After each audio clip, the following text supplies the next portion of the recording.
ان کی بھی سن لیجئے جی۔ یہ صاحب فرما رہے ہیں کہ علماء کرام نے، مولویوں نے امت کو صحیح راستہ دکھایا ہی نہیں ہے۔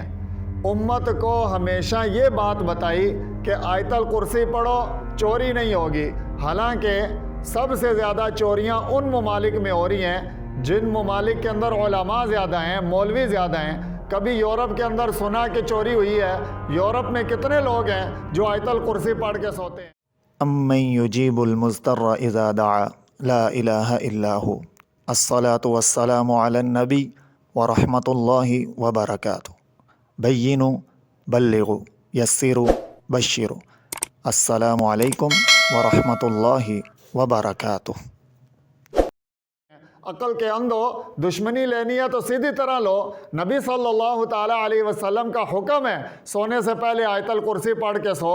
تم نے علماء کے بغض میں حضور صلی اللہ تعالیٰ علیہ وسلم کی سنتوں کو، حضور صلی اللہ تعالیٰ علیہ وسلم کی تعلیمات کو للکارنا شروع کر دیا ہے۔ حضور فرما رہے ہیں کہ سونے سے پہلے آیت الکرسی پڑھو، تم کہہ رہے ہو مولویوں نے قرآن ہی نہیں صحیح دسیا۔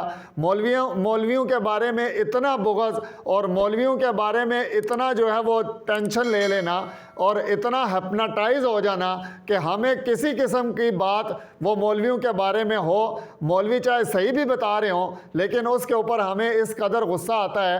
یہ اپنا دماغی علاج کروانے کی ضرورت ہے۔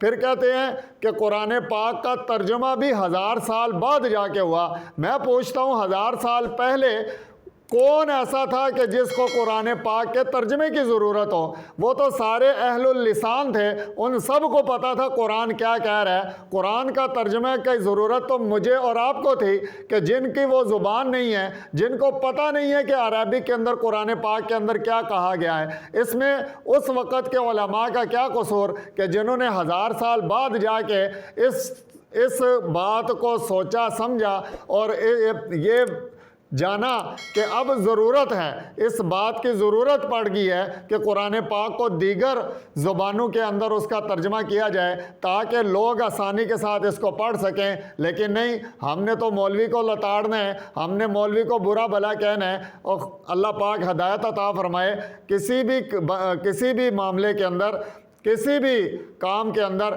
اس قدر جو ہے وہ تنگ نظر نہیں ہونا چاہیے۔ اللہ پاک ہمیں ہدایت عطا فرمائے۔